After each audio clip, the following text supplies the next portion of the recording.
not doing what they should be doing, because God does want us to procreate and have solid families. But there's a lot of trepidation out there, Emily.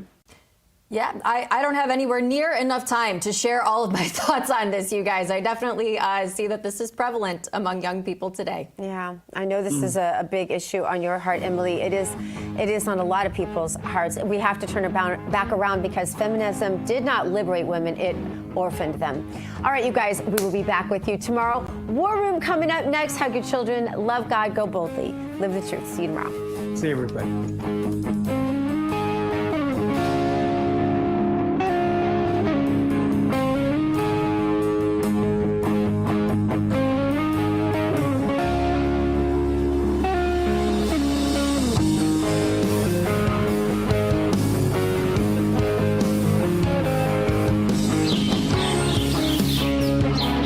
Waiting game here at the White House this weekend, but as you mentioned, the United States has now received a response from Iran on its proposal to bring this conflict to an end, and President Donald Trump says that he is not happy with it. I want to pull up that full response for you now. This came on Truth Social Sunday. Trump said, "I have just read the response from Iran's so-called representatives. I don't like it." And then in all caps, he called it totally unacceptable.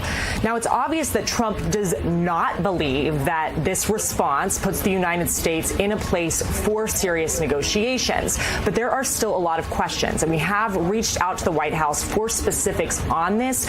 What was included in the response, and how far does it go, if at all, in addressing Iran's nuclear capabilities, its highly enriched uranium, the things that we have been discussing for several weeks? According to Iranian state media, that counter proposal, it included acknowledgement of sovereignty of the Strait of Hormuz and demands for compensation, those non-starters here at the White House. And this response, it came later than many administration officials had predicted. In fact, Trump and other officials on Friday said that they thought that they would receive a response from Tehran sometime that day. Even then, Trump was pressed on the timing, if he believed that Iran was slow rolling this response. And he essentially said, "We'll find out soon enough." In an interview with Axios yesterday, Trump did confirm that he had spoken with Israeli Prime Minister Benjamin Netanyahu, that the two discussed the Iranian response as well as other matters. They have been in close contact throughout these peace negotiations, these attempts at peace negotiations. He did categorize that as a good phone call. And all of this comes as he is preparing for a high-stakes trip to China, where he will have bilateral meetings with Chinese leader Xi Jinping. We expect there to be a welcome ceremony, those meetings leading up to a state banquet. And this topic of the conflict in Iran and all that it impacts will no doubt loom large. Is the war with Iran over? And if it isn't, who will decide when it is? I think it accomplished a great deal, but it's not over, because there's still nuclear material, enriched uranium, that has to be taken out of Iran. There's still enrichment sites that have to be dismantled. There's still proxies that Iran supports. There are ballistic missiles that they still want to produce. Now, we've degraded a lot of it, but all of that is still there, and there's work to be done. How do you envision the highly enriched uranium will be removed from Iran? You go in and you take it out.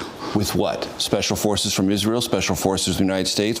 Well, I'm not going to talk about military means, but what President Trump has said to me, I want to go in there. And I think it can be done physically. That's not the problem. If you have an agreement and you go in and you take it out, why not? That's the best way. What if there isn't an agreement? Can it be taken out by force? Well, you're going to ask me these questions. I'm going to dodge them, because I'm not going to talk about our military possibilities, plans, or anything of the kind. And I'm just trying to get at, how long is it going to take to achieve that aim? I'm not going to give a timetable to it, but I'm going to say that's a terrifically important mission. I don't think we could quantify it exactly, but I think that the problem of the Hormuz Straits was understood as the fighting went on. I think that's... It became understood. It became understood. Was it misread at the beginning? I think, I'm not sure it was misread, but there's a great risk for Iran to do it, And it took a while for them to understand how big that risk is, which they understand now. Because of the blockade. Because of the blockade, and that's actually a brilliant move by the president. I think it's very smart. I don't think they calculated I think they didn't calculate the response that this would have. Yes, they could cause a global dislocation of markets, trying to take over an international maritime route. They could do that, but they should have understood that that would eventually cause a reaction that was very powerful, and that is now collapsing their economy. So that people understand, that we understand that, yeah, they could do it, but then they wouldn't do it because they understood what would happen if they did do it. I don't claim perfect foresight, and nobody had perfect foresight. Neither did the Iranians. They should have figured out that that's what's coming. Envision the highly enriched uranium will be removed from Iran. You go in and you take it out. With what? Special forces from Israel, special forces from the United States working in tandem under international supervision? How? Well, I'm not going to talk about military means, but what President Trump has said to me, I want to go in there. He said that publicly. He said it, and I think he's right. He's very committed to this. And I think it can be done physically. That's not the problem. If you have an agreement and you go in and you take it out, why not? That's the best way. What if there isn't an agreement? Can it be taken out by force? Well, you're going to ask me these questions. I'm going to dodge them. So you can ask me that second time, third time, and I'll dodge it second time, third time.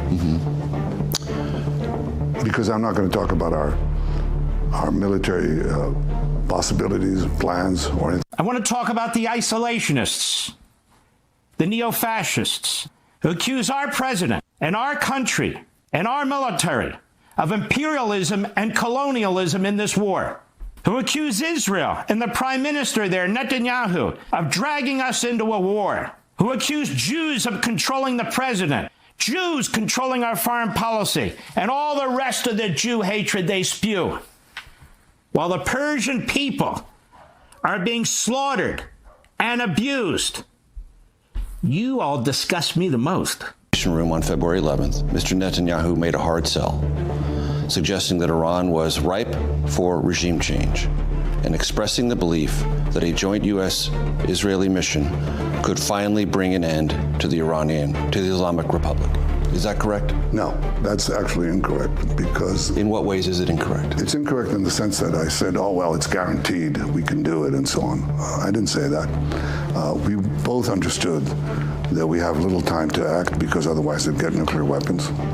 We both understood that we have little time to act because otherwise they'll bury underground their ballistic missile capabilities.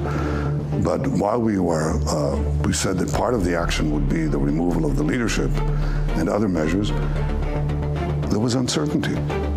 And we said it, all of this, is uncertain. If you ever, engage in military in the confines of that conversation, you noted the uncertainty. Not only did I note it, we both agreed, that there was both uncertainty and risk involved. And I remember that I said, and he said, that there's danger in action, in taking action, but there's greater danger in not taking action. So there was no certainty there. There was no guarantee.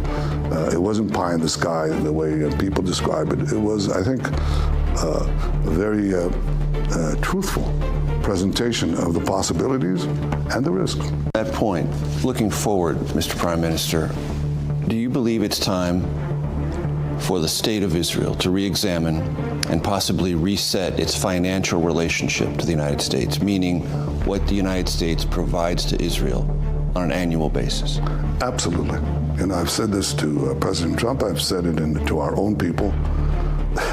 Their jaws dropped. But I said, look. What do you mean? What are you saying? What I'm saying is that I want to draw down to zero the American financial support, the financial component of the military cooperation that we have, because we receive $3.8 billion a year. Now, it's true you spend trillions of dollars or hundreds of billions and billions of dollars in Afghanistan and so on. And one of your senators said, hell, if we had in Israel instead of Afghanistan, over there, we wouldn't have to spend $1 trillion. It'll be a lot cheaper. But I'm saying it's going to be a lot cheaper because I want to draw down the American support for Israel to zero. We've come of age. We have a booming economy. After 3 years of war, our currency is the strongest it's ever been in the last 50 years, maybe more. Our stock market is one of the leading stock markets in the world. It's because we have this very high-tech juggernaut economy, one of the two centers of cross-discipline breaking technologies, just changing the world. And we have a lot of talent here, which we share with our American friends, and we're going to share it with our Arab friends too. And I think that it's time that we weaned ourselves from the remaining military support and go from aid to partnership. So I want to draw it down, and then I want to suggest projects, joint projects for intel, for weapons, for missile defense. Israel, I think, is a leader in this in the world. Many countries come to us for it. I'd like to share it with the United States. We put an exact amount of money. You put the same. We share the fruits. Exactly. The part of this, though, that we have to realize is actually humiliation. That this is not only about the political tactics of moving around districts and getting people elected. I think the uniformity that you see Southern Republicans moving and redistricting quickly is about what they perceive as payback and an unfair stacking of the deck from their reading of the Civil Rights Act. And so this is about overturning 2 generations of broad consensus in America. We have to remember that the reauthorization of the Voting Rights Act in the early 2000s passed with a massive bipartisan majority. It was proposed by George Bush at the time, not a liberal by any stretch of the imagination, but there are people that have been resentful since 1965, and that resentment is paying off right now in terms of what they're doing. This isn't only about the tactics and the filing deadlines and the seat margins. But I get your point, but it's about winning it. So, I mean, I get the humanitarian part of it, and I get it. And I agree with I don't think it's humanitarian. I actually think that it's about winning it. I think it's, if you want to reverse, I think this is raw racial politics. I don't actually think that this is about humanitarian anything. I think this is about raw racial politics in this country and in the South in particular. Then use the law to win it back. The law That's was, what I'm saying. Well, the law was there, and we had a majority Supreme Court which said that the purpose of the law to address racial discrimination was actually racially discriminatory. A new generation of Americans have to show up, stand up, speak up, fight, get into good trouble to usher in an era of progress. We went from the progress of emancipation to the backlash of Jim Crow, the progress of the civil rights movement to the backlash of mass incarceration, the progress of electing Barack Obama to the backlash that has resulted in the elevation of Donald Trump, MAGA extremism, and this behavior that we're seeing coming out of the Supreme Court of the United States to throw the American South back into the Jim Crow era. So it's going to take an all-hands-on-deck effort. Monday, 11 May, year of our Lord, 2026. We're packed today. We're going to go to the White House. There's going to be an event. There's going to be an event on women's health care that we're going to get to momentarily, 10:30. We'll pick it up and follow it as long as we're breaking news on it, and then we'll come back. We'll dip out, come back to the show, and we'll go back if the president takes questions from the media because there's a lot going on. Obviously, the president said, totally unacceptable, I think was his words, about the proposal we got from Iran. I may want to add, we talked on the Friday and Saturday show, Axios and other organizations that have tremendous access to the West Wing, New York Times, Wall Street Journal, Axios, were all saying that, they were 10 days late on this, but White House officials and members of the administration were working with elements over there to get something. It's totally unacceptable. They get sovereignty of the Strait of Hormuz, and there's reparations. And of course, there's no mention whatsoever on the nuclear situation. So President Trump, very upset. His Truth Socials, told you as much. We're going to get in the second hour about where we go from here. Also, Netanyahu, I'll break that down later. He can look in the eye and bald-faced lie. I mean, unless the New York Times story, which no one's refuted, back from April, where J.D. Vance, Marco Rubio, General Kane, and the chairman of the joint, or the head of the director of the Joint Chiefs of the director of the CIA, all uniformly said that that's exactly what Netanyahu and the Mossad said. That the Persians would fold up in 72 hours, and the Persians would take to the streets and overthrow the regime. Guess what didn't happen? But there he's denying it. No, never said that. Didn't happen. Also, this he couldn't rub your nose more about how great the Israeli economy is. I agree. That's why the memorandum of understanding, which is now proposed for 10 years, was $38 billion, has to go to zero today. No memorandum of understanding. They're a wealthy country. They can pay for their defense themselves. And then we don't get tangled up with America's greatest ally. We can just deal with the Arabs, who are the second greatest ally. Another great pieces of work over there. Short break. Caroline Wren in South Carolina next. I always hear about how we should take care of our disabled veterans. The media has sold us out. Our institutions are rotting, and the American family is under siege. I'm John Popola, CEO of Emergent Order Foundation, and we are fighting back. From Dad Saves America to bold, unapologetic content about faith, freedom, and fatherhood, we're telling the stories that the legacy media has abandoned. Join the mission. Scan the QR code or visit eof-rav.com to support media that fights for America. When it's breaking, we're moving. Breaking news. Breaking news. News doesn't sleep. At Real America's Voice, we don't get to crash or lose focus. That's why we drink Soldier Fuel to stay ahead of the chaos, because we do this for you. So good. Soldier Fuel has no sugar, so no crash. Now that's a game changer. I'm fueled up now. Woo! Used by the U.S. military every day. Now available to you. This is huge. Built by Patriots for Patriots. Now it's time for you to do the Soldier Fuel Challenge. Order Soldier Fuel, film yourself cracking one open, and taking the Soldier Fuel Challenge. Upload your video at soldierfuel.com/challenge, and you'll be entered to win a free shipment of Soldier Fuel. That's what I'm talking about. Your video could also be featured on air. Just scan the QR code on your screen or go to soldierfuel.com/challenge to enter. Drink what the RAV hosts drink. Soldier Fuel. Let's go. Hello, this is Kurt. Why do I love RAV? You ever talk to the hosts? You can do that on RAV. And the RAV family, they'll talk back to you too. Let you know what's going on. Take care.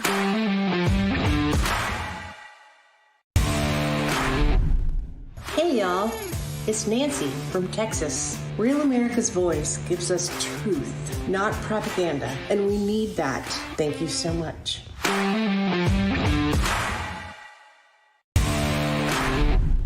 Hi, this is Chris from colorful Colorado. I'm drawbridge in the Getter Chat. I trust no one for my news except Real America's Voice. So if anyone asks, I was never here.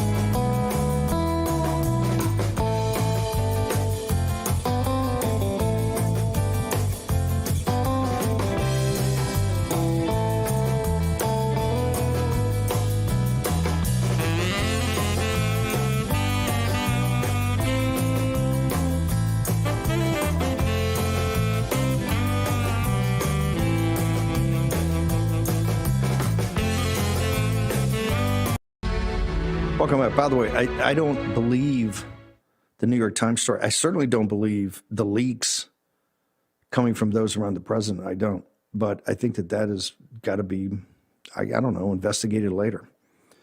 Like I said, I hate the fact that we're in this war, but now we got to win it. And I think everybody, instead of going to Rome and going to Iowa, everybody ought to get to D.C. because there's wishful thinking going on. Those leaks from the White House during the week, behind the scenes, we're working with respectable people and we're going to come. If what the president said in his total rejection. He says totally unacceptable, totally unacceptable. If that's what they came back with, they're not interested in winding this thing down. This is why if you're going to do this Beijing trip, this has got to be the top of the list. Beijing's supplying these guys with arms in the overland route. And we know, in fact, Sam Faddis, I'm trying to get Sam in the second hour. If we can pull in magazine, Sam's got like 10 points. If you want to shut this thing down, you got to shut it down, including making sure the Chinese Communist Party is not getting any oil at all, that it's not somehow going to Iraq and then, being blended and going out on a ghost ship. You got to get serious about this, because they just told you with no respect that we're not beaten. We think we're winning. Okay, if that's what you think, that's what you think. Somebody's got to disabuse them of that. Otherwise, you're going to be there for a couple of years, not just through the midterms. So don't just focus on the midterms. Focus on the reality of where these people think they are. We'll get to that in a moment. Caroline Wren. The Democrats showed the mask came off after they started losing in the last couple of days. The mask came off, just how radical. And this is not the punks in Tennessee at the State House we showed last week. This is not the punks in the street for all these No Kings rallies. This is the leadership of the Democratic Party taking the most radical, what they're trying to do in Virginia. They're trying to dissolve the Supreme Court in Virginia and have a do-over right now. And I mean a radical plan in the Commonwealth to dissolve the Supreme Court. They're also openly talking about packing the Supreme Court of the United States. People better start taking them seriously. Because too many establishment Republicans just sitting there go, oh no, we're going to play by. They're not playing by the rules. They are adamantly opposed to the constitutional order, just like the Bolsheviks that they are. Caroline Wren, your thoughts on why are we not going to a maximalist strategy here, ma'am? Yeah, I made this point over the weekend, specifically about the New York Times article that came out about how the congressional Democrats spent the weekend trying to implement a plan for a new congressional map in Virginia, which involved lowering the retirement age of the Virginia Supreme Court justices so they could kick the ones that opposed them off of the court, and then invalidating the constitutional amendment that created the Bipartisan Redistricting Commission, which, again, it is I said this, it is a categorically insane thing to do, but the Democrats are categorically insane. And this is kind of the level of insanity that I was wanting to see from, say, Brian Kemp, because the Democrats are always willing to cross the line, and while the GOP dances around democracy, and it's just silly to me. With Brian Kemp was saying, oh, we can't, voting has started. I'm like, okay, give me a break. If there was a Democrat governor there, if this was all reversed, they would have already invalidated the votes and redone this election. And we know this now by what they're openly saying about Virginia. And it's the same with packing the court. Look, I mean, I was listening to this podcast with Andrew Weissman over the weekend. He's a big Democrat attorney. He was the lead prosecutor for Robert Mueller's team. Oh, yeah. But he said, guys, slow your roll on saying pack the court, because the Republicans might figure out that the only way to do that is if you have all three branches of government, which the Republicans currently do, and God forbid President Trump figures out he could do it, and they move forward. And I was like, you know what? This guy's exactly right. Why are we saying it's outrageous the Democrats are saying this? President Trump should immediately announce 4 new Supreme Court justices. Might I recommend Supreme Court Justice Eileen Cannon, Supreme Court Justice Mike Davis, Supreme Court Justice Mike Lee, and Supreme Court Justice Ted Cruz. We have all 3 branches of government, and so let's fight fire with fire. President Trump, go ahead, say, you know what, the Democrats, they're right. Let's pack the court. Let's do it. And then pack the freaking court, because these Democrats, we've got to call them out, and we got to play the games that they're willing to play, and we have the power to actually do it while they don't. Go back. I want to take a second, just go back, because they started in Virginia, then they went to the Supreme Court. And you may say they're insane. This is a plan that they're trying to work through with lawyers right now, the Andrew Weissmans of the world. They've got a very smart legal team. So the Mark Elias, all these guys are on it. What are they trying to do? And if people think this is a last gasp measure, they'll come up with something else, but they are working on this. This is leadership. This is not a bunch of fringe people, in some text chain. This is a conference call to rally their troops, rally their money to do this. Walk through what they want to do in the Commonwealth again. Yeah, this was Hakeem Jeffries and like the Democrat Party's attorneys that were strategizing here on what to do. And the Supreme Court justices in Virginia are appointed by the legislature. They are then reelected by the legislature every 10 years. So their plan was to go in and have the Virginia legislature, which is majority Democrat controlled right now, and pass a bill that would lower the retirement age of South Carolina Supreme Court judges, that thus Virginia, kicking Virginia, off Virginia, several Virginia Virginia judges. kicking off Yep. several of the judges that they could then appoint new ones that they know would vote in their favor on this map. Like, this is how crazy this is. But this was not a like fake call. This was a real plan that they had mapped out over the weekend. That they mean, just because the New York Times got it doesn't mean they're not going to try and do it, right? Like, I'm glad people got wind of it. We can talk about it now and call it out for how insane it is. Just because it's insane doesn't mean they won't try it. And talk to me about Weissman on this podcast. What did Weissman say? So Weissman specifically on this podcast was talking about packing the U.S. Supreme Court. This is different from Virginia Supreme Court. He was saying, hey, guys, slow your roll on talking about packing the U.S. Supreme Court because Donald Trump might get wind of this idea and realize the only way to pack the U.S. Supreme Court is you'd have to have all three branches of government, which Republicans have. You'd have to nuke the filibuster, which Republicans don't have the guts to actually do right now, but we're working hard to change that. But Donald Trump could still take this playbook that Democrats are talking about packing the court. He could do it right now. And so my point is, don't threaten me with a good time. Let's do it. Let's pack it. I love it. We'll get on this right away. Talk to me about South Carolina. Why is South Carolina? We got some other states that are hesitant to go all in. We got Clyburn's district down there that's unconstitutional, ma'am, and been unconstitutional for decades. Why are we not eliminating that unconstitutional congressional district? Well, the South Carolina Democrats and their partners in the media are trying to use the ridiculous playbook, which is the same playbook that they did in Tennessee, which is they're on media saying, oh, this new map is great. We're actually, going to pick up seats. Thing is, they're bluffing. Do not fall for it. Just look at Tennessee. The Tennessee Democrats in the lead up to that vote, they were all on the national media saying, this is great. We're going to, possibly pick up 2 seats. Then the vote actually happens and they have a full blown meltdown on the House floor when it passes. So some of these squishy Republican, South Carolina state senators or others, they're buying these talking points by the Democrats like Bakari Sellers and Joe Cunningham, who are saying, oh, this new South Carolina map is great because it'll actually probably result in a 5-2 map, so Democrats pick up a seat. My point is that is preposterous. If that was the case, if they actually believe that, then every South Carolina Democrat in the state House and state Senate should vote for this new map. But they're not going to. So stop buying the Democrat psyop, get on board with President Trump, get this passed, and let's pick up a 7-0 map in South Carolina and pick up a seat. Let's bring in Jordan Pace. Jordan, you're from South Carolina. Is that doable? What is the holdup for us going 7-0 in South Carolina and taking Jim Clyburn's seat, sir? Yeah, the biggest holdup right now is something called the sign and die resolution. At the end of every session, our session ends this Thursday at 5 p.m. by law. Most years we pass something called sign and die. This is a resolution that lists the things that we can come back for once session is over. The governor said he won't call us back. So if the House has already passed it, if the Senate doesn't pass this sign and die amendment that includes congressional redistricting, the whole endeavor's done. And we have until Thursday at 5 p.m. to get that done. Jordan, it's been deemed unconstitutional. It's been an oppression of the South Carolina people for decade after decade. Why is the Senate, since the Supreme Court has ruled, in the House, you guys in the House have already voted to have a new map? I think people around the country are kind of like, what is the hangup?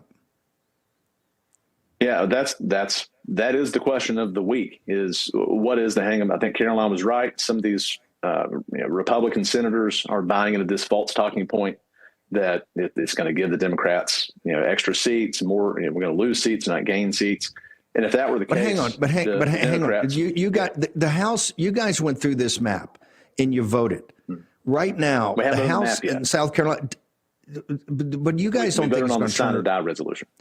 On the sign and die. But you guys don't think, you wouldn't have done that. You don't think that this is going to be 5-2. There's no way you think you'll come up with a map to do that, because once again, that would be unconstitutional, wouldn't it? Correct. And I filed a bill to get this moving back in January. And very thankfully, with the VRA ruling, it's got some speed. But I've been looking at these maps for a while. We've done a lot of analysis on the map that came down from the National Republican Redistricting Trust. And it's a winner. We just need the Senate to get on board. Specifically, we need them to vote for the sign and die amendment so we can come back as soon as session's over and finish the job. We need them to pass that sign and die amendment without any amendments. They just need to vote yes. I'm going to ask you to stay through the break, and also the White House event may be starting shortly. But just one more time, you guys have reviewed the analysis of how potentially these districts will be. You do not believe, and the House does not believe, this will turn out to be a 5-2 with 2 for the Democrats if this moves forward, correct? Now, this should be a 7-0 map. We need people to show up to vote, but it should be a 7-0 map based on 2018 through 2024 data. Jordan Pace, stick around, please. Caroline Wren, please stick around. We're going to get to you guys right. This is the issue before us that we have to address now. The momentum is huge at the midterm elections. We're also going to go to the White House Live and then back for some analysis of the war in the Middle East. All next in the Blue Room. Water, nature's ultimate cleaner. We drink it. We bathe in it. Think water. Running on empty, brain fog, can't focus, and those sugar-loaded energy drinks? Sure, they spike you fast, then crash you hard. Fix it with Soldier Fuel, the official energy drink of Real America's Voice. Soldier Fuel was born in the military to solve a real problem. Troops were relying on sugary drinks that wreck performance, so they built a better option. Zero sugar and steady energy, powered by caffeine, taurine, inositol, and extra B vitamins for clean energy and focus. No roller coaster crash. This isn't gas station hype. Soldier Fuel was built alongside the U.S. military and proven where it counts. Used by American soldiers and elite special operations. This is really good. And when you fuel up, you give back. 15% of profits go to pro-military charities. Scan the QR code, search for Soldier Fuel on Amazon, or go to buysoldierfuel.com and get an automatic 15% off your entire order.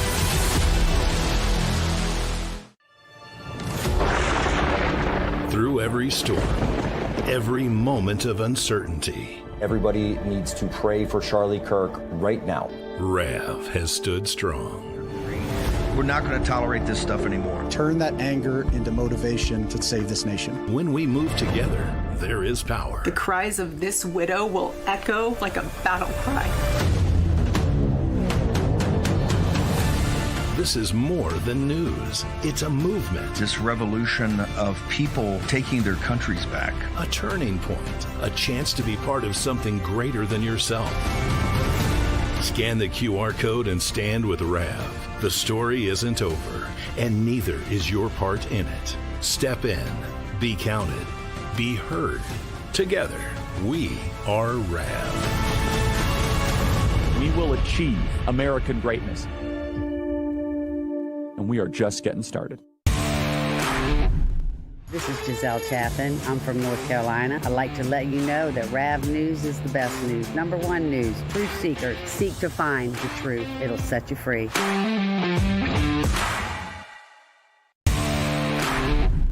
Lazar Garcianovich here from Japan. Love Real America's Voice, real news, honest views, and love seeing everyone there. God bless America.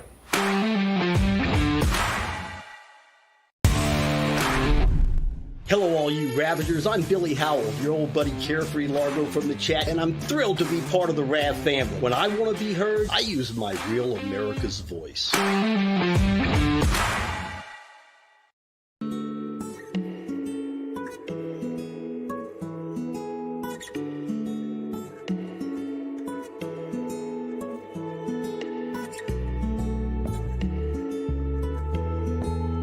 Go to the White House here as soon as we get the signal. Scott Pressler is also going to join us, and the Tina Peters team is going to join us a little bit later. Caroline runs with us. I want to go back to Jordan Pace, the House of Delegates in South Carolina 117, the district.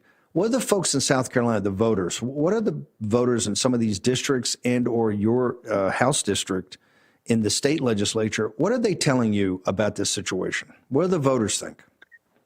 Yeah, I've talked to a ton of voters that are in the 6th district now, Republican Party members that are in Colleton and Bamberg and these rural districts that have been ruled over by Congressman Clyburn and his personal political fiefdom for decades.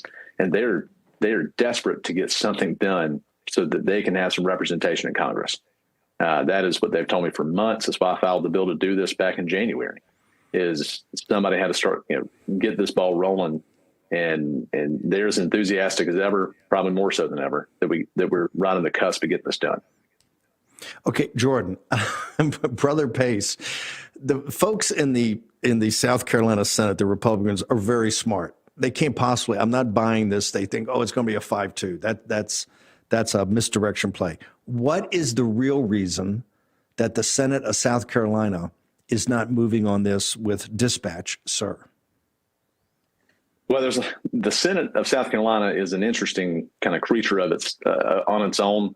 They don't like being told what to do. I think that's in large part what a lot of this distraction, this delay, and this kind of confusion tactics that they're outlaying is that they're not used to getting told what to do, because every senator wakes up in the morning and when they're shaving in the mirror, they see the next governor of South Carolina, and so they just don't like being told what to do. Is part of it. I think part of them maybe actually genuinely concerned that this is not going to wind up the way that it should. But all the data is pointing to the opposite. This should be a slam dunk. It should be a 7-0. And this is what the people of not only South Carolina want, but the people of the United States need to keep control of Congress so things don't go totally off the rails, as if they're not already off the rails enough in D.C. Yeah, if you read Justice Alito's opinion, or the lead opinion there, just on the practical politics side, when they look in the mirror and see the potential future governor of South Carolina, doesn't it click in, given Indiana and other places, that MAGA has a long memory here, and MAGA wants this done, and conservative Republicans want it done? So if one wants to be potentially a future governor of South Carolina, upholding the constitutional order should be probably the top of the stack in your inbox every day. It should. The reality is, though, that most senators never face a political challenge. Many of them, kind of get in there and they're there forever. I think Nikki Setzler, who's now retired, he was there for like 44 years. Senator Leatherman, who was basically the Prince of South Carolina for several decades, he was in the Senate for 44 years before he passed away. That's just kind of the nature of the body, and they are not used to getting pressure, especially pressure from the grassroots. They don't have an election this year. The election's 2 years from now, so I'm sure many of them are thinking 2 years is an eternity when it comes to politics. But I hope you're right. I think that people have a long memory, and if we don't get this done this week, then folks are going to remember that come 2028. Make our audience smart, since this is made up of grassroots leaders and grassroots folks.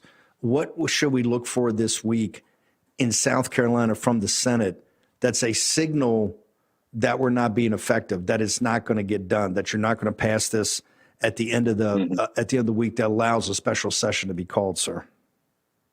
Yeah, the number one red flag is if they amend the sign and die resolution. If they try to change the sign and die resolution, then that is a clear indication that they are playing political games to distract, to delay, to make sure this doesn't get done, while being able to say, we're trying to get it done. We're trying to do our best. If they amend sign and die, that is the red flag. The majority leader in the Senate, his phone lines already got shut down last weekend when people were calling. People just got to keep that pressure up. And it's not just him. They got to call their senator and tell them, you got to get this done. Don't amend, sign, and die. Get it passed, ideally tomorrow when they go back into session, but by 5 p.m. on Thursday. Jordan, how do people, your social media, your Twitter feed, or Getter, or your homepage, where do people go to keep up with this? Because this is one that's going to be 24/7 between now and Friday. So where do people go? My handle on Twitter on X is J Scott Pace, and then our social media on the Freedom Caucus, who's been giving updates on this very regularly, is SC Freedom Caucus at SC Freedom Caucus, or they can go to our website. SouthCarolinaFreedom.com is the website to get the whole link tree and all those. By the way, the Freedom Caucus in South Carolina is a model for how things should be run. It's an outstanding job. We're doing our best. Appreciate you coming on. Caroline Wren's with us. I want to bring in Scott Pressler right now. Caroline, just hang over a second. Scott, I'll get to the longer interview probably after the president, but you were in Indiana. You were at Turning Point at the tip of the spear. What advice would you have for folks in South Carolina, given your involvement with Turning Point, on the situation in Indiana, sir? My encouragement to any state senators or any legislators that are going to defy the will of the very constituents they represent is, if you do not follow through on providing our Make America First Great Again agenda, supporting President Donald J. Trump, well, support us or lose your seats. And I think Indiana has become a verb, Steve. We are going to Indiana Cornyn. We are going to Indiana Cassidy peacefully. And we are going to Indiana any state senator that doesn't redraw its congressional maps, especially when the people are asking for that. Is there any higher priority that President Trump, knowing your knowledge of the team and President Trump, et cetera, is there any higher priority he has at this moment on Monday, the 11th of May in the year of our Lord 2026, than making sure we support the constitutional order and redraw these maps away from these unconstitutional congressional districts, sir? Besides the Save America Act, if we have any hope of keeping our majority in the House of Representatives, I think this is one of the singular foci that we need to have in order to make sure that we're victorious this November. So Mississippi, we expect the job to get done. South Carolina, we expect the job to get done. And we have to give thanks where thanks is due. Thank you, Governor Lee. Thank you, Governor Abbott. Thank you, Governor DeSantis. Those are champions of liberty and freedom. And we expect these other southern states to do the same, or we are going to democratically remove you from office. I think Scott brings up a good point, and we've had issues with some of these guys before, but Bill Lee, Abbott, and DeSantis stepped up to the plate, did the hard work, and Kemp in Georgia is absolutely just given is shining a fare thee well, as we say. Caroline Wren, picking up on Scott's comments, number one, what do we have to do in South Carolina again? Then, Mississippi, Louisiana, Georgia, Alabama, what else do we have to do?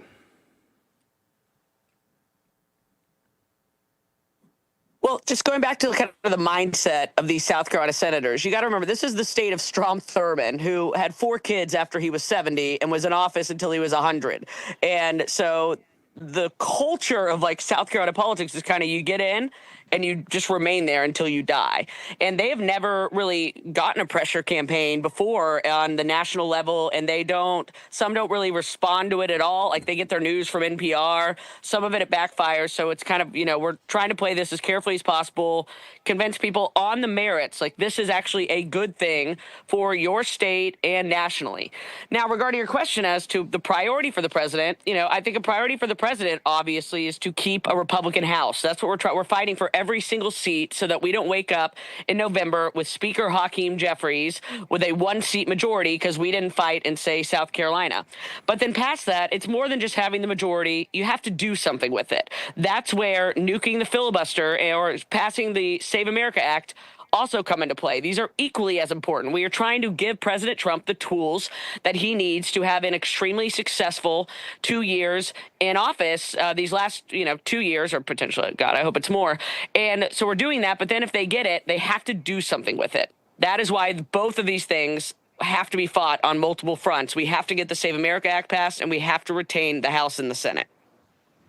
But to on the Senate, on the House, to get within, 215 or 216, which is striking distance of 218, we still need the extra seat in Louisiana. I think we have the situation in Mississippi. I don't know if we're totally clear in Alabama. Georgia's given us a fare thee well. North Carolina, there's some things sitting there. What do we have to do? This has got to be a maximalist strategy. We need, first off, it's unconstitutional. We have to, the only way you restore the constitutional order in this country is to get this redistricting done. And you've seen what the Democrats are prepared to do to stop it. They're prepared to dissolve essentially the Supreme Court of the Commonwealth of Virginia, to reverse what happened last week. They're prepared to pack the Supreme Court of the United States. There is no law on the books, no constitutional order, nothing on the books at all that they won't tear down to get their way, to get control. Why? Because they believe that stops the Trump movement. It stops the Trump revolution. And they impeach Trump and subpoena and then indict, 2/3 of the cabinet. So that's why this is such an urgent fight as a predicate. This is why last summer, when Abbott let the Texas Texas go, the legislature, Harrison and all these grassroots leader, Brian Harrison, got on the war room and went totally berserk. And the next thing you know, we got a special session called and we got it done. It took a while and it took every day hammering, but it got done. These other seats, we have to do the same thing. You're right. If we lose the House by one seat, we will look back to April and May of 2026 as what could we have done on a maximalist strategy to get every seat that's out there, ma'am? I agree. I want to be perfectly clear. I want as many seats as Republicans are able to drag out of the dead, lifeless hands of the Democrat Party. And right now, there are 6 on the board that it would be unconscionable for us to not go and get. Those 6 are 2 in Louisiana, which some people are saying only go for 1. Do not do that. Go for 2. There are 2 in Alabama. The Alabama legislature did pass 2 separate bills to be able. This is their last stand. What is going to happen with this new census is they will never be able to win another presidential campaign. 2028, maybe they could pull off. 2032, they are done. Once this 2030 census comes out, they are going to absolutely collapse in seats in California, in New York, in Chicago. Their electoral map, they will have to win Texas or Florida in order to win the presidential campaign. They're never going to be able to do that. That is why they are willing to go to extreme lengths right now, and we should be willing to go to extreme lengths to keep them from doing it. The map in the country has changed. The Democrats will have no power ever again. They know that, and that is why they are trying to rig and change the rules while they still can, which means if they are somehow able to win the presidency in 2028, pick up the House right now in 2026, then I'm telling you, that is when they nuke the filibuster and they will go for all these things, which are making D.C. and Puerto Rico. Life insurance is a wonderful asset, but what happens when you no longer need it or you can't afford it? Running on empty, brain fog, can't focus, and those sugar-loaded energy drinks? Sure, they spike you fast, then crash you hard. Fix it with Soldier Fuel, the official energy drink of Real America's Voice. Soldier Fuel was born in the military to solve a real problem. Troops were relying on sugary drinks that wreck performance, so they built a better option. Zero sugar and steady energy, powered by caffeine, taurine, inositol, and extra B vitamins for clean energy and focus. No roller coaster crash. This isn't gas station hype. Soldier Fuel was built alongside the U.S. military and proven where it counts. Used by American soldiers and elite special operations. This is really good. And when you fuel up, you give back. 15% of profits go to pro-military charities. Scan the QR code, search for Soldier Fuel on Amazon, or go to buysoldierfuel.com and get an automatic 15% off your entire order.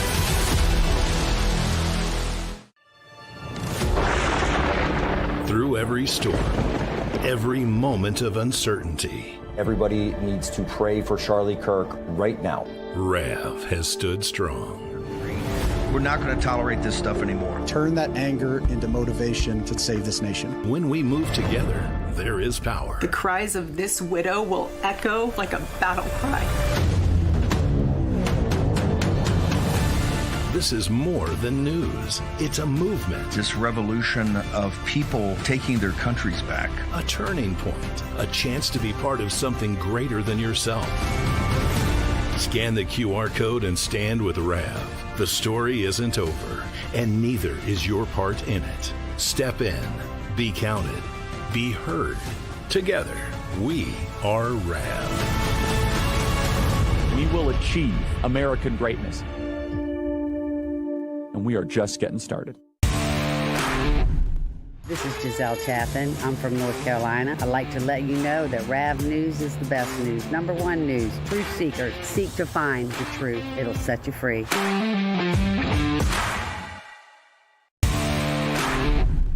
Lazar Garcianovich here from Japan. Love Real America's Voice, real news, honest views, and love seeing everyone there. God bless America.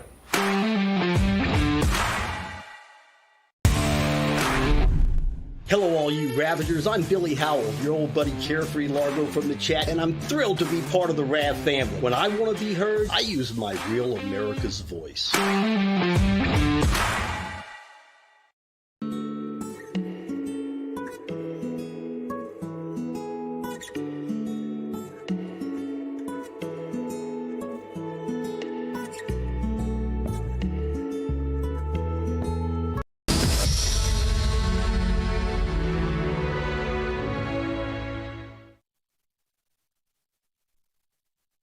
A new generation of Americans have to show up, stand up, speak up, fight, get into good trouble to usher in an era of progress. We went from the progress of emancipation to the backlash of Jim Crow. The progress of the civil rights movement to the backlash of mass incarceration, the progress of electing Barack Obama to the backlash that has resulted in the elevation of Donald Trump, MAGA extremism, and this behavior that we're seeing coming out of the Supreme Court of the United States to throw the American South back into the Jim Crow era. So it's going to take an all-hands-on-deck effort. The part of this, though, that we have to realize is actually humiliation. But this is not only about the political tactics of moving around districts and getting people elected. I think the uniformity that you see Southern Republicans moving and redistricting quickly is about what they perceive as payback and an unfair stacking of the deck from their reading of the Civil Rights Act. And so this is about overturning 2 generations of broad consensus in America. We have to remember that the reauthorization of the Voting Rights Act in the early 2000s passed with a massive bipartisan majority. It was proposed by George Bush at the time, not a liberal by any stretch of the imagination. But there are people that have been resentful since 1965, and that resentment is paying off right now in terms of what they're doing. And this isn't only about the tactics and the filing deadlines and the seat margins. But I get your point, but it's about winning it. So, I mean, I get the humanitarian part of it, and I get it. And I agree with I don't think it's humanitarian. I actually think that it's about winning it. I think it's. If you want to, I think this is raw racial politics. I don't actually think that this is about humanitarian anything. I think this is about raw racial politics in this country and in the South in particular. Then use the law to win it back. The law was there, and we had a majority Supreme Court which said that the purpose of the law to address racial discrimination was actually racially discriminatory. Well, they're basically about essentially surrendering America's attempt to deal with the worst of its racial past, right? If it was about only trading off in seats and like specific gerrymandering, that may be one thing, but it is the result of the gutting of the Voting Rights Act, which was designed to right the wrongs of 100 years of discrimination after the Civil War, and we've just given up on that, in part led by a long-term crusade by the Chief Justice of the United States. And so this isn't only about political chessboarding. This is much more about the country's character and the way in which it has surrendered large parts of what it had said that it had addressed. So, Caroline Wren, you see right there the fight we've got, and this is why it's so important. These 6 seats are the difference between victory and potential defeat in November, and the Democrats are absolutely maniacally focused on this. So once again, what is your call to arms to the grassroots movement of what we have to do here in the next 72 hours? The next 72 hours, we have to focus on South Carolina. We have to, respectfully, if you live in South Carolina, you have to contact your state house member or your state senator and tell them that you want them to redistrict and you want them to do it now. That seat could be the critical seat that keeps us in the majority or in the minority. And even remember right now how scary it is to only have a 1 or 2 seat majority anyway. Let's say even we're able to gain it, but one person dies, one person misses a flight. I mean, it is very difficult. We need every single seat that we can get. South Carolina needs to have the backbone to get this done, and you, the grassroots, have got to take this into your hands and call your representatives and tell them, please pass this map. The next 42 hours are absolutely critical there. Caroline, where do people, your Twitter feed, Alex DeGrasse and Sean Spicer are kind of bomber command for this. Where do they go to keep up with you today on all these different fronts we're fighting on the redistricting wars, ma'am? It is at Caroline Wren on X, Truth Social, and Getter. Fantastic job, Caroline. Thank you. Appreciate you. Scott Pressler, you are moving now from this. You're still fighting the redistricting wars nonstop, but you're going to shift your flag down to Texas. Why are you doing that, sir? Thank you. Today is day 131 that we have been asking Senate Majority Leader Thune to pass the Save America Act, which is the most important piece of legislation the American people want. Proof of citizenship, photo voter ID. In Minnesota, a registered voter can vouch for up to 8 persons without an ID. They don't need to show any proof of citizenship or residency.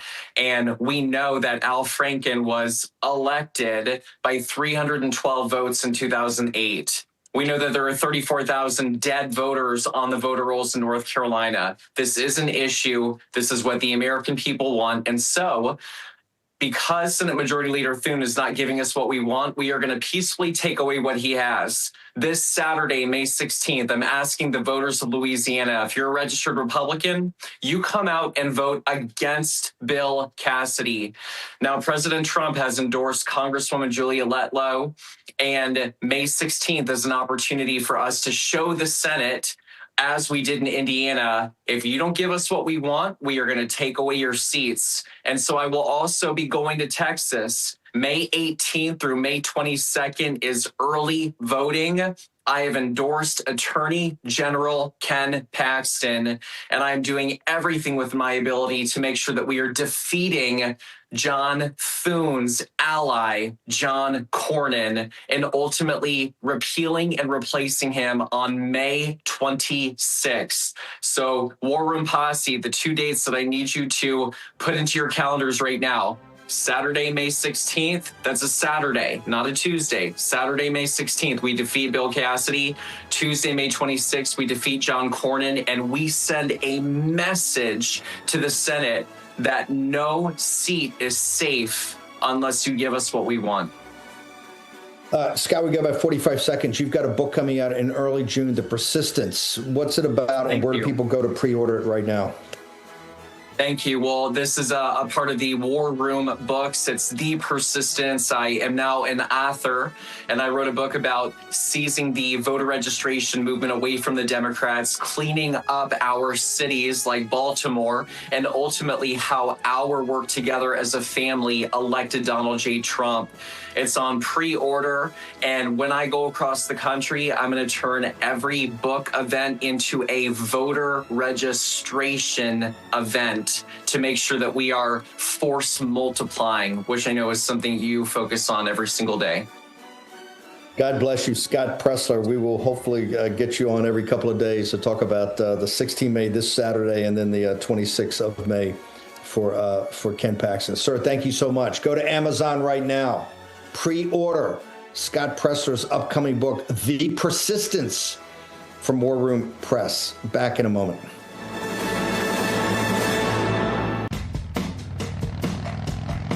Half protection is not enough. Running on empty, brain fog, can't focus, and those sugar-loaded energy drinks? Sure, they spike you fast, then crash you hard. Fix it with Soldier Fuel, the official energy drink of real America's voice. Soldier Fuel was born in the military to solve a real problem. Troops were relying on sugary drinks that wreck performance, so they built a better option. Zero sugar and steady energy, powered by caffeine, taurine, inositol, and extra B vitamins for clean energy and focus. No roller coaster crash. This isn't gas station hype. Soldier Fuel was built alongside the U.S. military and proven where it counts. Used by American soldiers and elite special operations. This is really good. And when you fuel up, you give back. 15% of profits go to pro-military charities. Scan the QR code, search for Soldier Fuel on Amazon, or go to buysoldierfuel.com and get an automatic 15% off your entire order.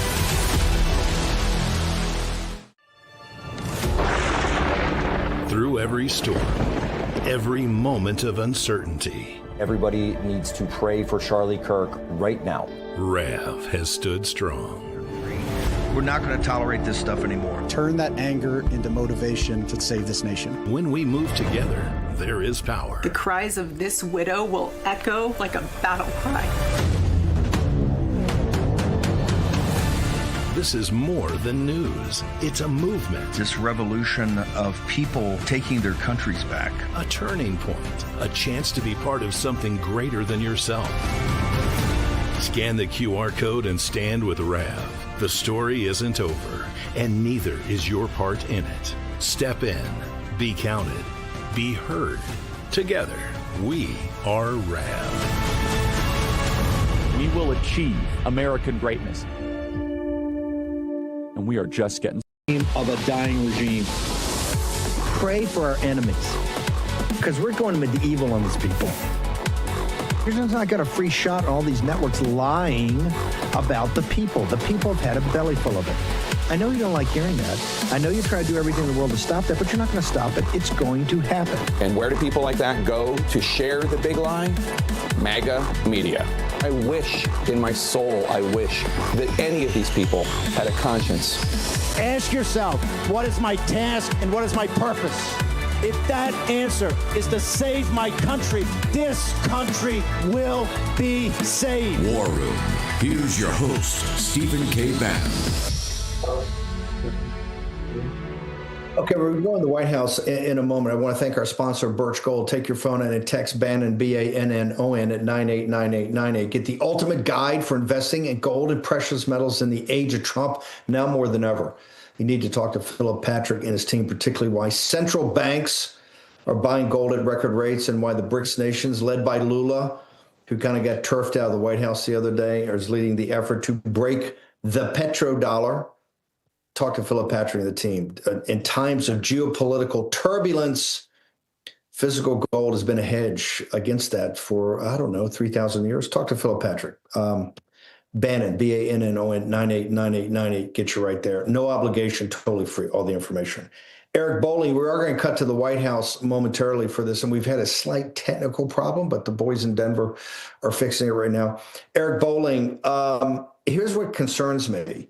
We heard from Axios and all the New York Times, all the guys that have the inside baseball in the White House, the administration, that over the weekend we shouldn't, be upset. We had you on the other morning, and shouldn't be upset that the one pager was not coming back to us, because there were serious discussions among appropriate parties happening behind the scenes.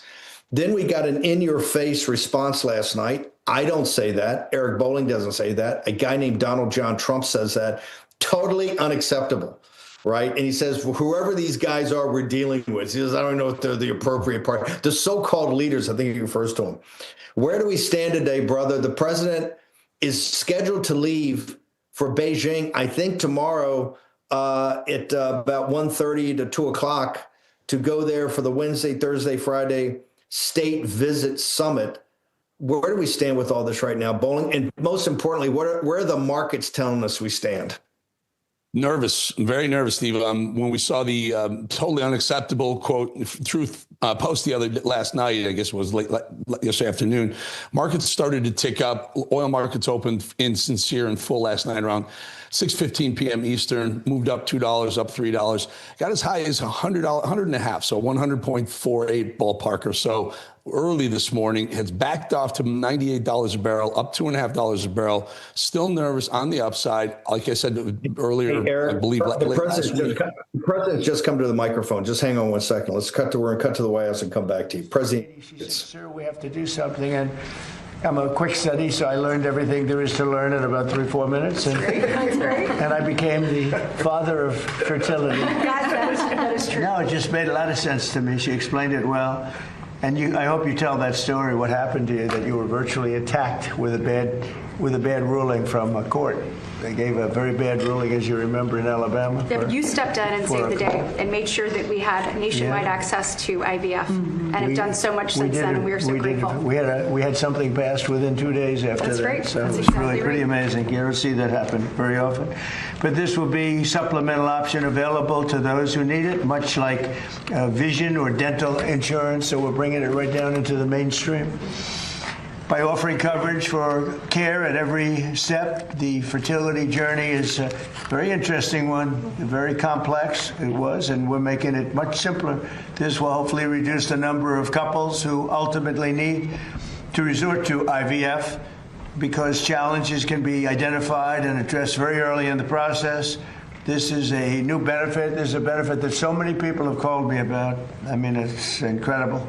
Oz and Bobby, I can tell you, we speak about it a lot. So many people have called me about we have to do this. They've been waiting for it for a long time. But this is a new benefit or an option that will be a major help for millions of American moms that will result in more beautiful American babies. We like that.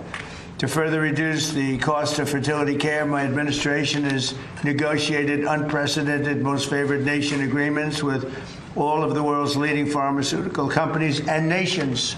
You think that was easy? That was not easy. The nations in particular, I tell you. I did challenge them with tariffs. You don't want to give us what you want? I'm putting tariffs on your nation. Sir, we'll give it to you immediately. Actually, you think Biden could do that? I don't think so. Nor did he try, Bobby, right? They didn't even try. He did not. They never tried anything. One drug commonly used in IVF has gone from, as an example, $966 to $168, a difference of 500%. This is the most incredible thing. It's not talked about by the fake news. It's sad because it's the biggest thing to happen, I think. We're getting drug prices, prescription drug prices down by 400 or 500%, or depending on the way you want to phrase the question, you could say 400, 500, 600% Oz, and you could also say 80%, 70%, etc. It all depends on the way you phrase the question. I like the 500 better. And since we launched that website just a few months ago, it's called TrumpRx.gov. It's through the roof. Is that a correct statement, Oz? And by the way, you tell them that was your idea to call it Trump. It wasn't mine. The president did not propose that name, but everyone else thought it was a great idea. It is working spectacularly well, incredibly effective at so many things. There's not an American around buying a medication who should not check TrumpRx.gov first. We propose, Mr. President, it's going to save us $600 billion over the next decade, the kinds of savings we're going to achieve from the most favored nation drug pricing that Secretary Kennedy organized. And the media doesn't write about it. If a Democrat proposed it, it'd be front page news every day for the rest of your life. The media, they don't want to write about it. Think of it. We're reducing drug prices by 500, 600%, or 80%, or 75%. Anyway, it's all about the phrasing of the question. And the media doesn't write about it. It's amazing. It's so sad. It's so biased. And that's why the media, their approval rating went down just today, 12%. You're at 12%. That's why I got elected with 97% bad stories. I won in a landslide because you have no credibility. So I wish the media would write about it. It's probably the biggest story. Certainly it's got to be maybe the biggest story in medicine, if you think. I mean, when you get drug reduction prices of 60, 70, 80%. A pill that costs $10 in Germany costs in New York City costs $130, $140. Now the pill's going to go to $20 in Germany and $20 for us. So we're going to have the lowest prices anywhere in the world. And we can't get a story about it. They won't write it. It's the biggest medical story there is, and we cannot get a story about it. I think I'm going to ask Walmart for a little help if you don't mind. Because you people seem to get very good. You get very good publicity. I think if you could explain the trick, then let me know. But since we launched the website just a few months ago, over 19,000 Americans have used those fertility medicines and discounts and saved more than $15 million just in a short period of time, a matter of weeks. The Council of Economic Advisors projects that the number will rise to $4.6 billion over a fairly small number of years. Nobody's ever seen anything like this. And we had to get the countries. First, we had to get the companies. And the companies were pretty good, but they knew I couldn't get the countries. So they didn't care that much. I think when we got the countries, I think they said, what's going on? And yet, they've done fine. They do more business, and they do it from, they made it up in volume, right? They made it up in volume, as the old story went. There are many other ways our administration is supporting moms and women. We passed the largest working family tax cuts in American history. By far, we passed the largest tax cuts, not only for women, for everybody, but for women. So many working women, we passed the largest tax cuts in history. We also made a historic investment in rural health with $50 billion distributed across all 50 states, and that gives each state a lot of money. Over the next 5 years, $10 billion has already been distributed, and you see the results all over the rural part of the United States, which I'm proud to say I won by about 80% of the vote. And many states are investing and improving maternal health care. Every Democrat in Congress voted against this historic funding. The Democrats, well, they suffer from Trump derangement syndrome, to be honest. They don't even know what they're looking at. They can't even see straight. But I have a new way out. I'm going to propose something the opposite of what I want, and we will have massive amounts of legislation. No, just all I have to do is say, we will not build the wall. And they'll diabolically clever. No, I'm going to do it, Katie. We'll put it in. I think you're I'm going to go the opposite. Whatever is bad, I'm going to go for it, and they'll approve what's good, finally. No, they've got serious Trump derangement syndrome, which actually is a disease. I'm hearing it is actually a disease. It's an honor. Today, we're also enacting groundbreaking child care reforms to improve federal child care programs, including Head Start and Child Care Development Fund that goes to each state. It's big stuff. These reforms will give states more flexible, lower costs, increase options, and empower parents to choose what care works best for them. There's a lot of options that you're going to have. Under this plan, you have, I think, pretty much maximum, Heidi, I think maximum options. And that's what we're looking for, maximum options at the lowest cost. And you've got a cost that if you were here a year ago, or if you were here like during the last administration, you're talking about a cost that would be 8 to 10 times more expensive than what we're doing. And same exact prescription, same exact medicine, same care at 10%. It'll also free up child care funding for hundreds of thousands of additional children to support stay-at-home parents. In recognition of this ambitious agenda to support American mothers, today we're announcing a new website that is online right now. It's moms.gov. Moms.gov. You couldn't have put that in the Trump deal. You had to give me a new one. Competition. This guy, he wants to make me work so hard. So explain moms.gov, would you please, Dr. Oz? Well, we're going to have a whole discussion about it, sir, a little bit later.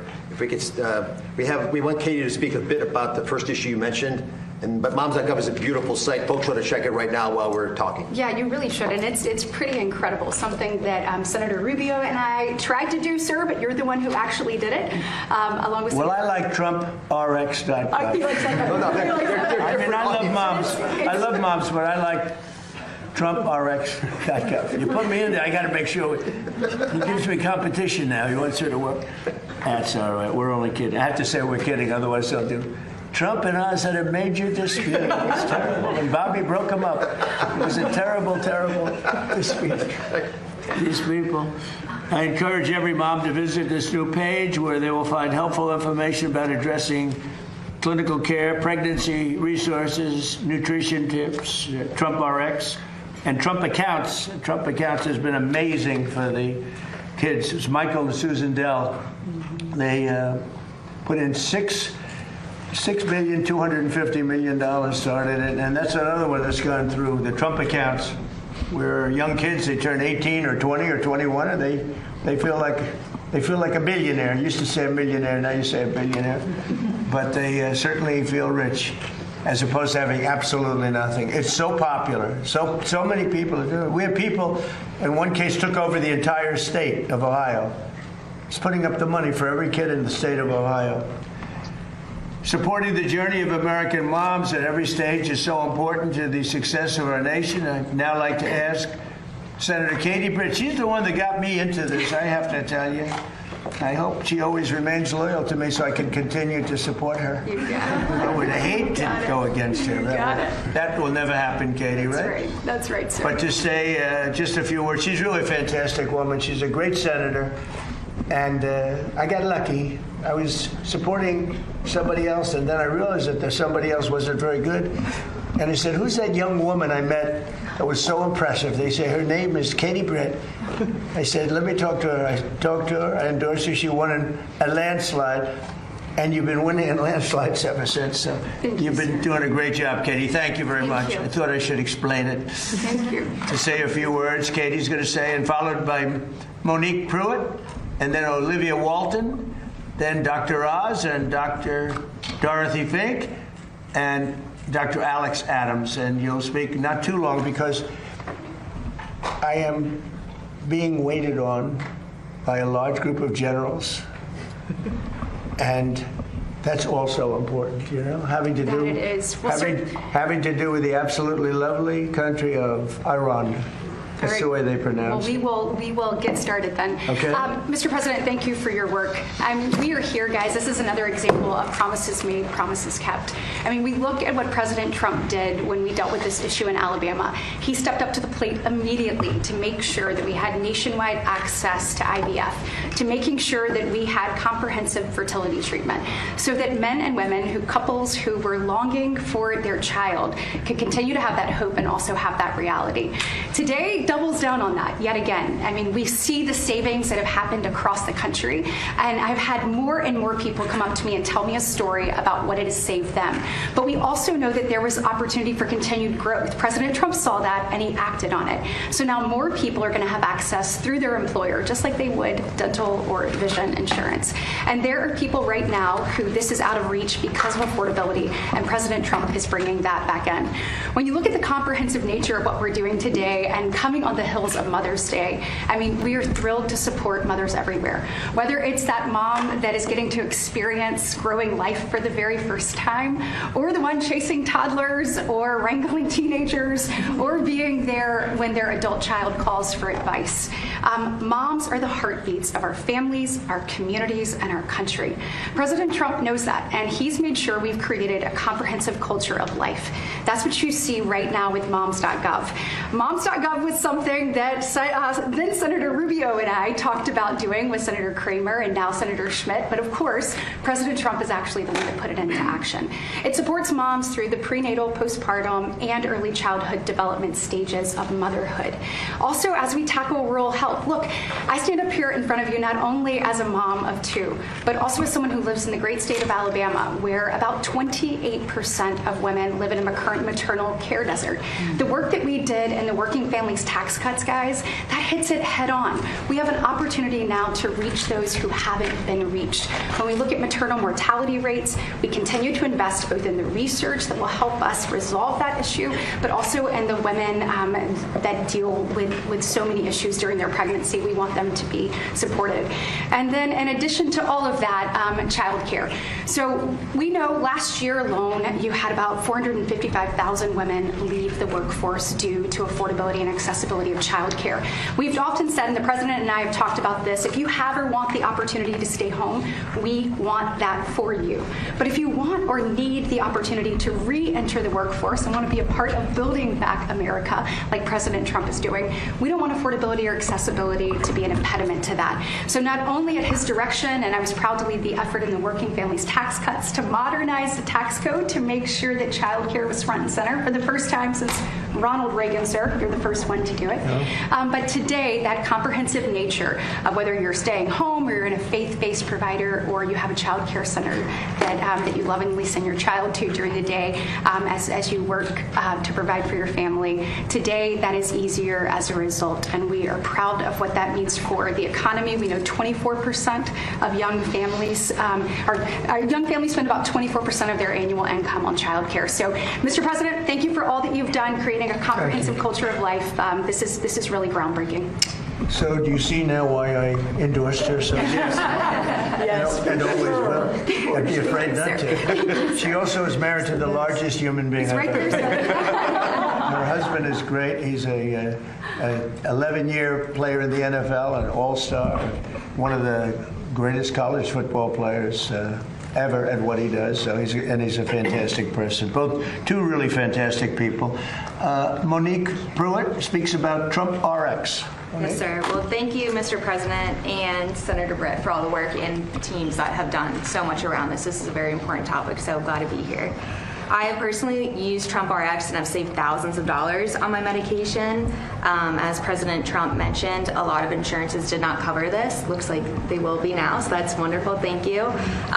Even so, some don't cover the medication portion. That can be a separate pharmaceutical cost. So Trump RX has brought a lot of the prices of medications down. For me personally, Gonal F has been one of the main medicines that people use for egg retrievals, and that I cannot find it anywhere on any other website or for cheaper. So thank you so much to you guys for doing all the work. We really appreciate it from the IVF community. It's been amazing, hasn't it, the difference in cost? It's just incredible. I mean, you're talking about something where it goes down 5, 6, 7 times. And I tell the story often. I was so proud. My first term, 1/8 of 1%. I reduced drug costs during my 3rd year. 1/8 of 1%. And that's the first time in 28 years that prices went down. And I was so proud of having used drugs. Remember that? I was there, yes. Ladies and gentlemen, I'd like to just say that prices have gone down 1/8 of 1%, which is the first time in 28 years that prices have gone down for prescription drug prices and other. I was so proud of that. And now I reduced them by 500%. Perhaps that's experience. I always knew that, we were being just absolutely decimated. But, I was hunted.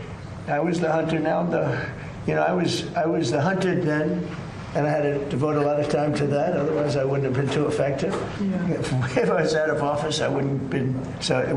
I was hunted by some very bad people. Now I'm the hunter. It's much better when you're the hunter, but these are bad people, and they'll give you no support at all, no matter how good it is. I mean, as an example, I don't know what the numbers are, but if we go to Congress to get something approved, which we get, but you can say that we're going to reduce drug prices by 80%, and we won't get one Democrat on. I don't know how they get away with it. That's why we call them the Democrats. We have a new name. They're Democrats because they're dumb. They're dumb people, and then they just can't do it. I've been waiting so long for them to change, but they just keep losing, and they're going to keep losing with their policies. But we reduce prices by 70-80%, and it's such a big deal. I'd like to ask Olivia Walton, who's here with her very handsome husband, Tom. Thank you, Tom, for being here. Thank you very much. And you're going to speak about maternal health care. Mr. President, I'm going to introduce Olivia, if you don't mind. By the way, before we leave the last topic, it's the leader of EMD Serrano, which makes one of the most important fertility drugs, is here. Just to remind you, because you've been giving different percentages, Monique's price of getting a product is 1/10 of what it used to be. So 1/10, forget about the percentages, that's an easy number to remember. And the fact that we were paying 10 times more for that same drug in America is embarrassing. It changed under the president, and presidents have known her for a long time, but it takes guts to take on important lobbies. So why didn't they get it done? Well, the main reason is they were intimidated. They're scared. Or incompetent. Or incompetent. But I've had plenty of conversations with the president when he says he doesn't care, he wants to do the right thing, and this is a good example. Absolutely. Excuse me, Katie Britt's husband's here. I just spotted this very large, handsome guy. I said, oh, there we go. That's a great guy. Okay, go ahead. So let me speak a little bit about the reality that 1 in 3 Americans are underbabied. What does underbabied mean? That means that you either don't have any children or you have less children than you would normally want to have. And to Katie's point, we have a crisis that's causing our fertility rate to drop below 1.5. The replacement rate is 2.1. So we're way below what we need just to replace the people that we have in America. And one of the challenges is that rural America, where there's 60 million people, have a mortality rate, maternal mortality rate when they have babies, that's about 30% higher than if you live in an urban area. One of the ways the president wanted to address this was creating something in the Working Families Tax Cut legislation, which is, I think, the most ambitious, fantastic program ever written to help fix the healthcare system. The president saved Medicaid in the Working Families Tax Cut legislation. He also invested with Congress's help, and Senator Britton and her colleagues voted for this of the House, to put in $50 billion into rural healthcare. That's $10 billion a year for the next 5 years. All the money went out the door on time, and it's being used for incredibly beneficial advances to help Americans living in rural America have babies safely. Your zip code should not determine your mortality rate if you're having a baby. That is going to change. I love that you know that. Yes, I've been there. That is allowing us to use these new ultrasound probes now, if you don't have an obstetrician in your county, because in many counties in LA, which is Lower Alabama, that is the case. We have states, and all the governors are embraced on this, investing a lot of money training more people to work in rural America. And we're also using telehealth tools, so you have big, sophisticated urban centers adopting smaller facilities, clinics, so they can help moms deliver babies wherever they may live. You don't have to drive across state to get there. Now, as great as this all is, and as fantastic as it has been to have 50 governors, in this case, Mr. President, even the Democratic governors are on board. It's such a good offer. It's such a beautiful way of keeping your people healthy that everyone's embraced this program. We still can't do it by ourselves. We have to invest in the American people. We have to have governors and private sector partners that make this happen, as well as, and I hope the Secretary can speak to this in a moment, because MAHA is probably vital to this effort. You have to get moms healthy enough to do the most creative thing the universe knows, which is making babies. So Olivia, maybe you can take the message around the private sector involvement and how you and your family have gotten involved in this and led the way, and maybe we can talk about MAHA afterwards. Sure, I would love to. And first, thank you so much, Mr. President. Thank you, Dr. Oz, and thank you, Secretary Kennedy. Thank all of you for making maternal health really a national priority. It's an honor to be here today with all of you. This $50 billion in rural health funds, this really represents a transformative opportunity to invest in maternal health care. And in fact, it's what's given us the confidence to launch Healthy Moms, Healthy Babies America, which is our campaign. It is bipartisan. Dr. Oz is right. Democratic governors across the country are also very interested in doing this. We have a simple goal. We want to cut the U.S. maternal death rate in half in 5 years. That sounds audacious, but I am confident we can do it. I am confident because we have the federal leadership, because President Trump wants to make America the best place to have a baby. I'm confident because we now have this $50 billion, money that's already going out to the states that we can actually leverage to pay for some of this. And I'm confident because, honestly, we know how to fix this. The vast majority of infant and maternal death is preventable. We know the solutions.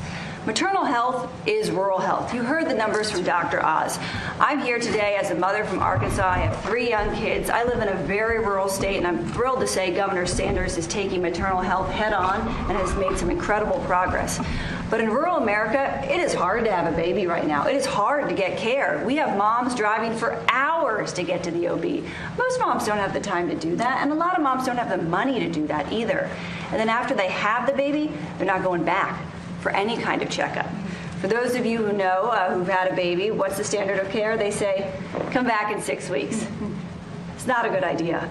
You all know how precarious those precious few weeks are. You need help sooner than that. And by the way, not all this care has to be done by an OB. It can be done with doulas and nurses and midwives, folks in your community. They can work with the doctor. As Dr. Oz said, there is virtual care. The solutions really do exist, and now is the time to get serious about this stuff and scale it.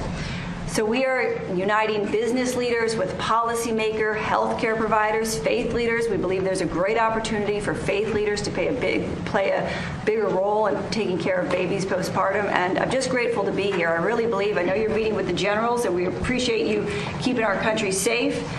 Investing in maternal health care is the most strategic investment we can make in the future of American prosperity. That's right. So thank you. Hey, Tom, she did very well. What do you think? I'd give her a 10, maybe a 12. I'll give her a 12 better.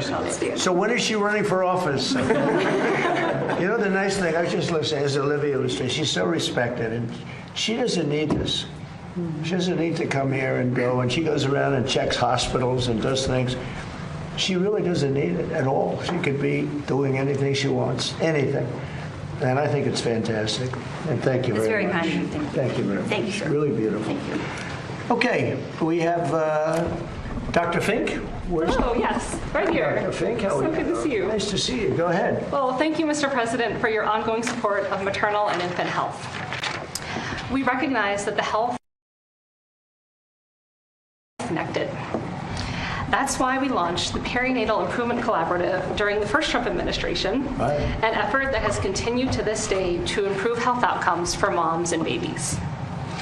Through this nationwide network of hospitals, we are using real data and proven clinical practices to protect mothers and newborns.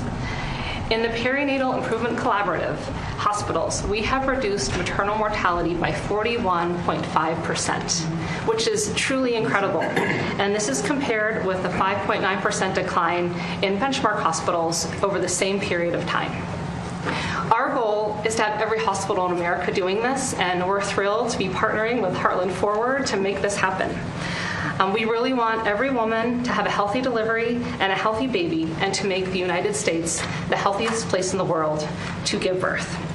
Okay. Yes, and I'll also add in that you all and the Trump administration have taken his strength and support for American mothers and families. With the launch of moms.gov, we're highlighting all of the policy achievements that have advanced to support moms and babies.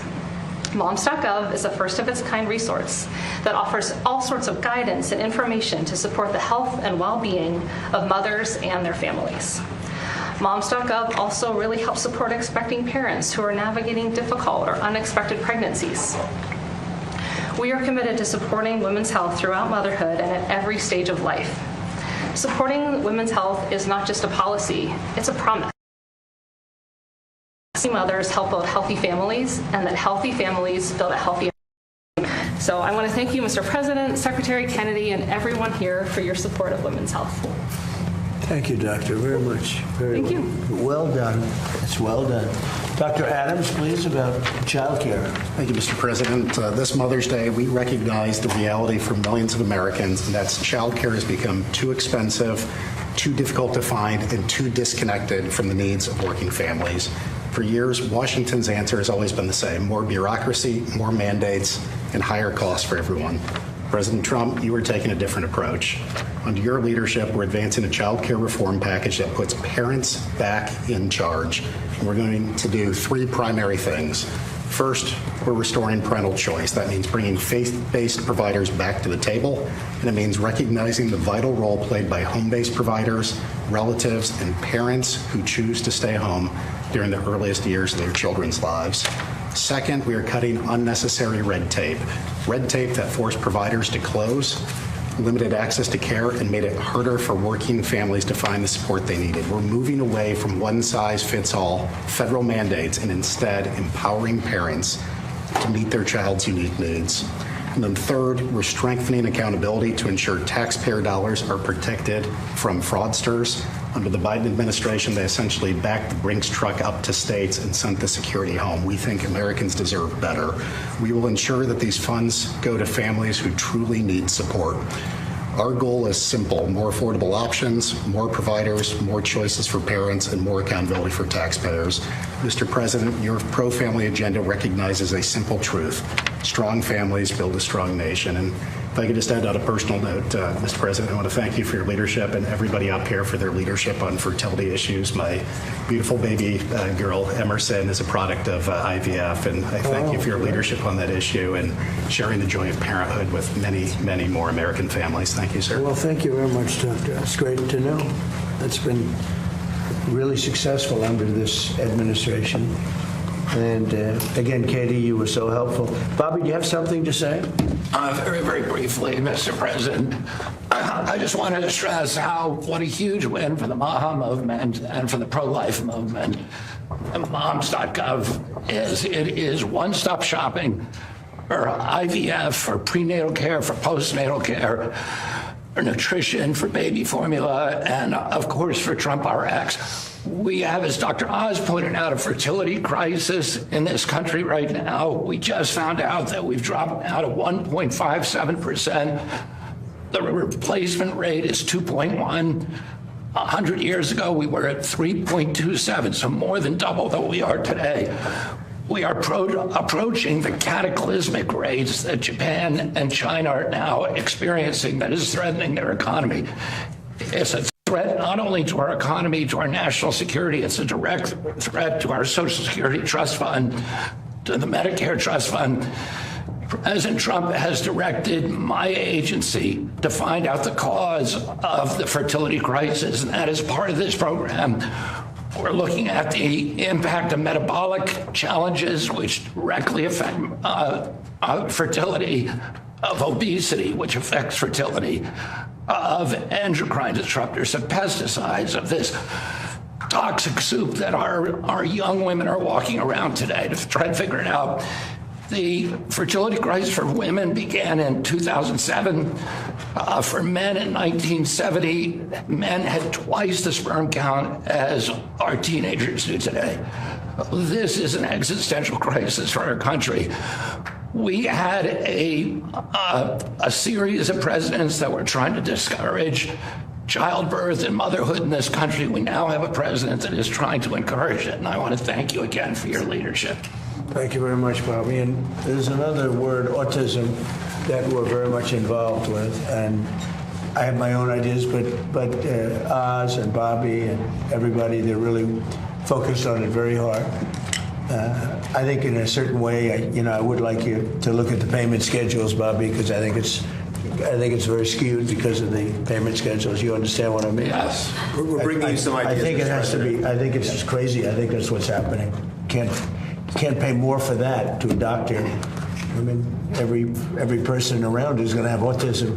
That's what's happening. So I really believe that that's very badly skewed. But more importantly, but I would like that done immediately. But more importantly, I think that some great progress has been made as to why, what is this thing that's happening all over the world, but here, what is it? What's going on? And there has to be something because it spiked so much over the last 10 years. It's spiked over the last 15 years. It's gone up many, many times. And I think it's a very important thing to mention. I mention it all the time, having to do with other subjects, and then I bring in autism. Anything having to do with medical, I always bring in autism. On another topic, we're looking very seriously at natural 7-OH. And getting that approved, natural 7-OH. And we'll take a look at that very strongly. I think Oz and everybody were looking to see if we can do something there. A lot of people are asking for it. And thank you very much for the work on that. And with that, do you have any questions? Mr. President, you mentioned that you were going to be meeting with the generals on Iran. You rejected a deal from Iran over the weekend. Can you tell us anything about that proposal and what, if any, effort was made to break this deal? Yeah, it was just unacceptable. A lot of people said, well, does he have a plan? Yeah, of course they do have a plan. The best plan ever. I mean, Iran has been defeated militarily, totally. They have a little left. They probably built up during this period of time. We'll knock that out in about a day. But I have a plan. It's a very simple plan. I don't know why you don't say it like it is. Iran cannot have a nuclear weapon. They're very dangerous. They're very volatile. It's a terrible thing that's happened over there. They've killed 42,000 people in the last 2 months. 42,000. At least that's what we know of. 42,000 people. They killed numerous people over the last week. But they killed 42,000 people a month and a half ago. They were unarmed protesters, not at all violent protesters. And they started taking them out, shooting them. So we're not going to let them. That's the plan. People say, what's the plan? The plan is very simple. The blockade, first of all, was a part of military genius, just like Venezuela was military genius. We have the greatest military in the world by far, and we're stocked up with great ammunition. We have much better stuff than we did 2 months ago when we first did the attack, which knocked them for a loop.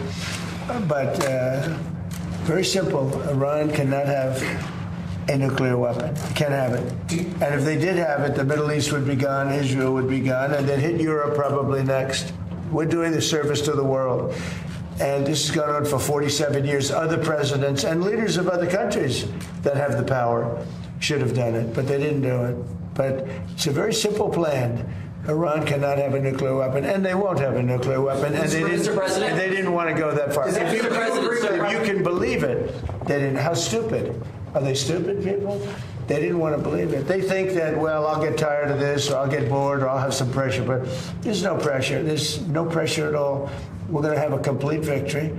We've already, in theory, had a complete victory from the military standpoint. The military, look, their Navy is dead. They have 150. They had 159 ships. Right now they have 0, other than the little speedboats that go around that got taken out 8 a day by us. They have no Air Force. They have no anti-aircraft. Now, they probably put the shoulder jobs into service over the last 3 weeks, probably. But essentially, they have no anti-aircraft. They have no radar. And frankly, their leaders have been killed at the first level, second level, and half at the third level. And then they come back and they want to negotiate, and they give us it's a stupid proposal. And nobody would take it, although Obama would have taken it, Biden would have taken it. What they took was far worse. So we stopped them twice. We stopped them when I terminated the worst deal probably ever made in the history of our country in terms of defense. That was the Iran nuclear deal penned by Barack Hussein Obama. That would have given Iran a nuclear weapon within a year. They would have had it years ago. I terminated that in my first term. And then when that beautiful plane right there hit them hard, we really hit them hard. And they told me, I want to just tell you this because they like to say, oh, well, maybe it wasn't that hard a hit. Iran told me very strongly, because they intend to give us the nuclear dust, as I call it. It's easier than talking about other terms because it's a term everyone knows. But the nuclear dust, which is what we hit, they told me, number one, you're getting it, but you're going to have to take it out because the site was so obliterated that there's only 1 or 2 countries in the world that could get it. It's so deep and got hit so hard that there's no way they have the equipment to move it. You and China are the only 2 countries in the world that could take it out. So we talked about it, and they said, you'll have to take it out because we don't have the capability of doing it. So for those people that like to say that those great pilots in those great planes, well, we just ordered 22 more of them, new and improved, that those great pilots didn't do their job, they did their job. At 1 o'clock in the morning with no moon, no light, no nothing, every single bomb hit its targets. And then, as you know, we shot some incredible things. There's things that nobody else has. Nobody has a military like we have. We shot the Tomahawks from a submarine 200 miles away, and that went on top of it. But every one of those, including the Tomahawks, every one of those weapons and shots hit perfectly. And they said to me, just to put it on the record, they said to me, there are only 2 countries in the entire world that could ever get that stuff out of there because we don't have the equipment and nobody else. They said China and the United States. So I just want to let you know those pilots did an unbelievable job, very dangerous job at 1 o'clock in the morning. Think of it. No moon, no nothing. We had no light, purposely. And every single one of those bombs were right down an air chute in a granite mountain and exploded.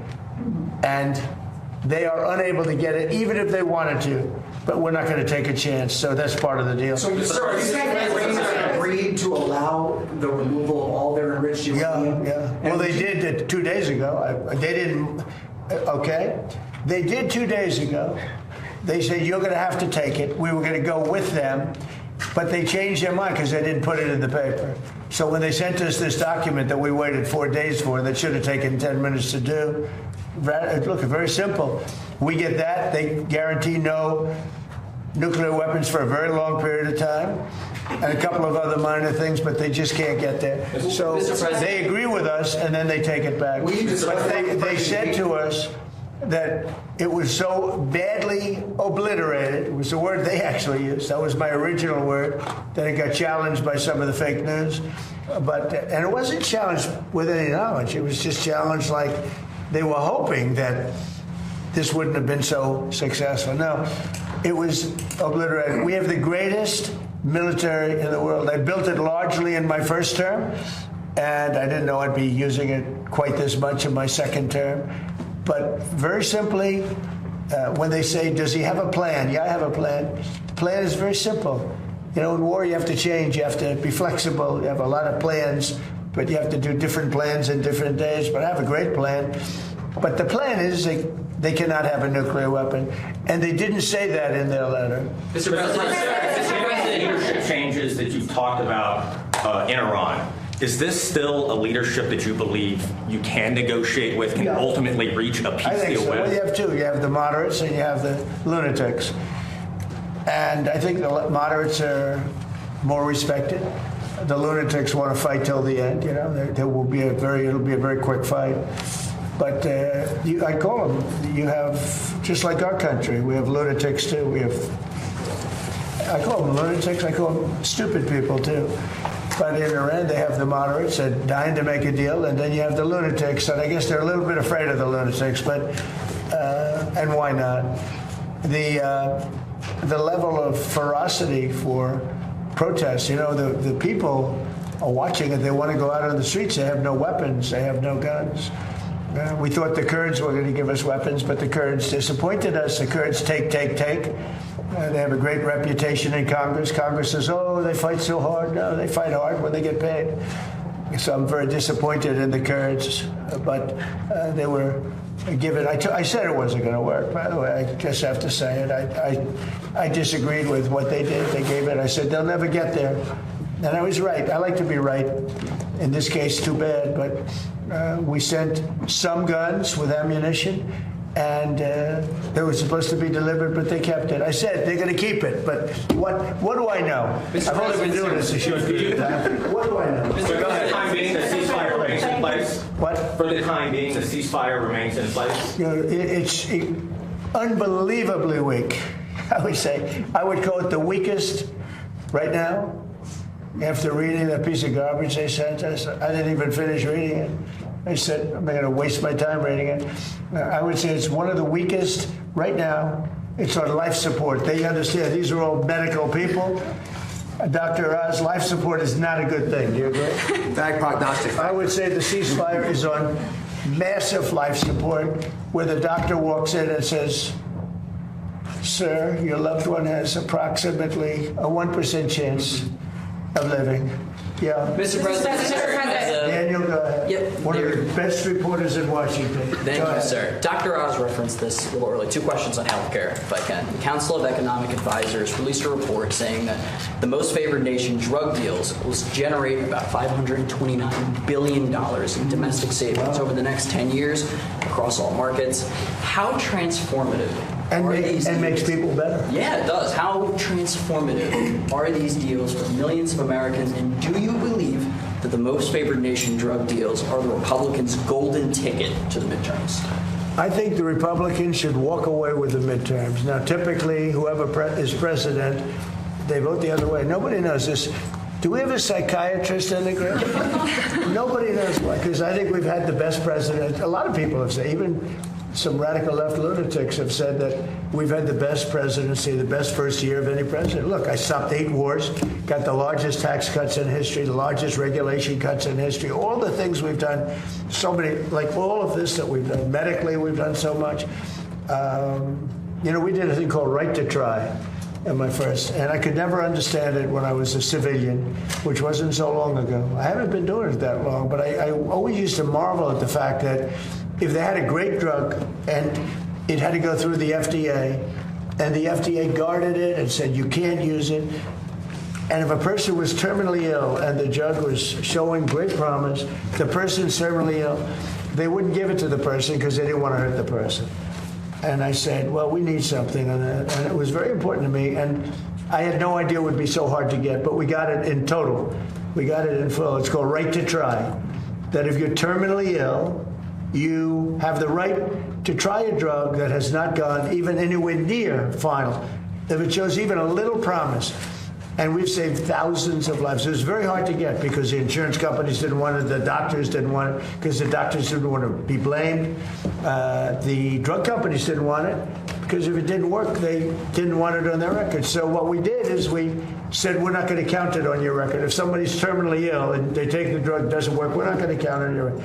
We'll have another record, a little smaller one that not a lot of people look at. But we're not going to count it on your record. So Right to Try has been one of the great successes. Again, nobody talks about it. We've saved thousands of lives, but you know what is maybe even more important? We've learned very quickly that some drugs work and some drugs don't. In other words, some drugs take a person who's terminally ill, and there are numerous cases. And without waiting 7 years, 10 years, by the way, we think we've cut it in half, but you do need a period of time. Without waiting many, many years, we know the drug works because we've taken people that were dead. We had a person given the last rites, gone.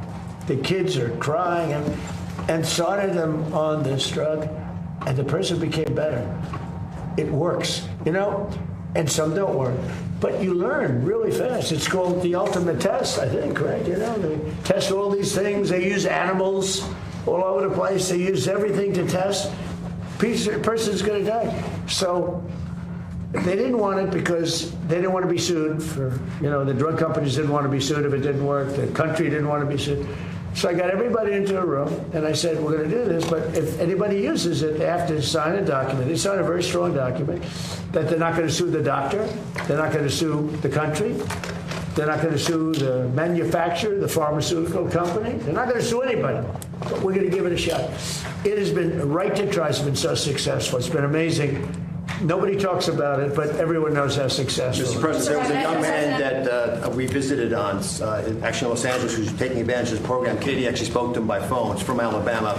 That he reached out to you directly, and this is the same program that benefited him. And just to put numbers on the Council of Economic Advisors, it's between 500 and whatever it was, 30 million that you said, and $700 billion in savings. So we estimated $600 billion in total savings, and the impact on the American people, Mr. President, is 1 in 3 Americans leave a drugstore without their medication because they can't afford it. If you know they got a doctor's prescription, they know they can make a difference in their lives, that will no longer happen with the most favored nation drug pricing. And we're giving drugs like which, as you call it, the fat shot, the weight loss drugs to all beneficiaries of Medicare. Every senior in America can get them for $50 starting on July 1st. These are just inconceivably good prices, and they're so good, in fact, that we actually save the taxpayer money by reducing the downstream effects of obesity, diabetes, and hypertension. Mr. President, all possible because you took brave action. And again, the quick question we should be asking ourselves is why didn't this happen a decade ago? Katie, what do you think about that young man? That he has a new lease on hope, and it's because of you. I talked to his parents, and they said,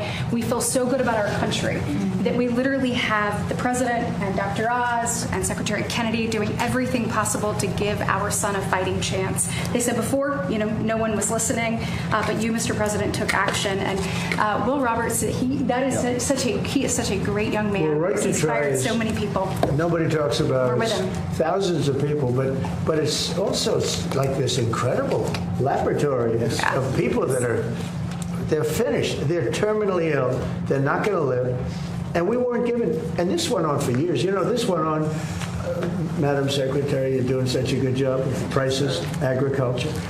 How's the beef doing? We got to get the beef down. We're working on it. It's the only thing. We got to get the beef down. But it's becoming more affordable. This was so incredible because, and I marveled at it for 30 years. I'd say, why? I'd have friends that were terminally ill. You'd meet people that were really in bad shape. They weren't going to make it, and they couldn't get a drug that looked like it was going to work. They couldn't get it. They asked me to get it. You have contacts. Could you get it? You couldn't get it. You go to jail if you get it. And they were going to die. They'd die 3 weeks later, 4 weeks later. And we're saving a lot of people that were gone, that were terminally ill. And what we're doing is producing almost immediately. You can almost immediately approve these drugs. But it was very, look, legally it was a disaster because everybody would be sued. The problem is somebody would die, and then they blame the drug, and then the drug company gets sued, the doctors, the country gets sued. You know, a member of the family goes crazy, and you're settling for millions of dollars because you killed somebody that was going to be dead in 2 weeks. So I did that, and I'm very proud of it. The other thing, doctor mentioned the fat drug. So think of it, $87 it would sell in London, and $1,300 in New York for the exact same box, made, I won't name the company, made by the same company in the same facility. $87 in London, $87 in Heidelberg, $87 in Paris, $1,370 in New York. And this went on for a long time. And I always tell you, he could be a famous guy. He's begging me not to release his name. He's a very highly neurotic, very fat, sort of a fat slob, I would call him. But he's a brilliant man. We know many of those people. He's a brilliant guy, actually. But he said, President, what the hell's going on here? He didn't need the money. He's rich as hell. But he just couldn't understand why he had to pay so little in London. He went to London, and he couldn't understand it. He said, this is crazy.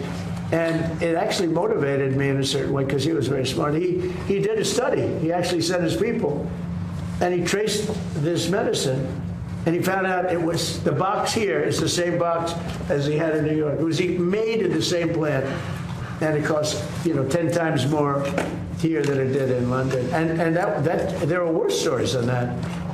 And I said, that's it. It's over. We're going to do it. That got me really motivated. He's begging me not to release his name because he is a well-known person. And I've so destroyed his reputation in terms of his physicality that he just doesn't want me. I said, you've had a big impact on medicine because you got to be better than any normal person could have, He said, no, I don't want to. Okay, yeah, please. What do you hope to get out of the summit in China, and how much has the war in Iran changed the agenda? Look, I have a great relationship with President Xi. We're doing a lot of business, but it's smart business. We used to be taken advantage of for years with our previous presidents, and now we're doing great with China. We make a lot of money with China. I have a great relationship with President Xi, and I think you can see that with the fact that in Hormuz, they get a big percentage, 40% of their oil from Hormuz. There's been no ships coming in, no nasty ships coming in that we end up in skirmishes with. He'd like to see it get done. He doesn't want to see, I'll tell you what, look, I respect him a lot, and hopefully he respects me. He didn't respect our previous government, that I can tell you. The guy couldn't talk. It was ridiculous how that ever happened. Our country was hurt so badly the last 4 years. I say it all the time. It was the king of Saudi Arabia, but everybody says we were a dead country a year and a half ago. And now we're the hottest country anywhere in the world. And you know that better than anybody. You see that. Olivia sees that. You see it in the numbers. Look at the numbers. Look at the stock market. The stock market is now higher than it was when this war started. So I thought that would go down 20-25%. It was fine. I'm willing to say a terrible expression. Take a bullet. It's a terrible expression, especially when it's used by me. Hey, this is the War Room. We are passing the baton over to the Charlie Kirk Show. We're going to stay in the Oval with the President of the United States. Obviously, we are going to be back here at 5 o'clock. We will see you then. They're lunatics having a nuclear weapon. I deal with them. I say it to them. I say, you people are crazy. I deal with them. They talk differently. I say, you're crazy. You're crazy people. You're nuts. You're not having a nuclear weapon. They think they can talk me into it, and they don't do very well with it. But they know how I feel. They can't have a nuclear weapon. They would use it within an hour after getting it. If the Obama deal wasn't terminated by me, they would have had it 6 years ago. And they would have used it immediately on Israel and also the rest of the Middle East. You saw that when they started shooting rockets. Nobody thought Saudi Arabia and Qatar and UAE were going to get hit, or Kuwait, Bahrain. I think it was a tremendous strategic mistake, and they wasted those missiles. We have the Patriots that knocked them down every time. I told the story. We have we were shot at. One of our great assets happened to be a ship, great ship. 111 missiles going at very high rates of speed, sophisticated equipment. And, you know, that's all they did is build missiles, thousands of missiles. Who does this except for people that are looking for trouble? We had 111 shot at one of our ships over a very short period of time.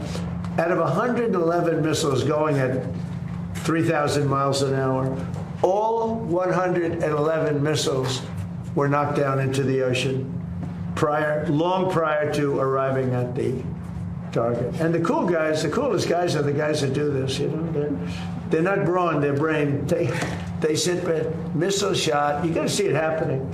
Missiles coming, they got like about 13 seconds to make a decision. It's not like, gee, let's figure it out. They make a wrong calculation, you know, you lose a lot of men and a lot of $1 billion times 10 ships. So, but there's a level of coolness that missile shot meant they'd look, ba, ba, ba, ba, ba, ba, ba, and you know, they're going, heading 47 degrees north,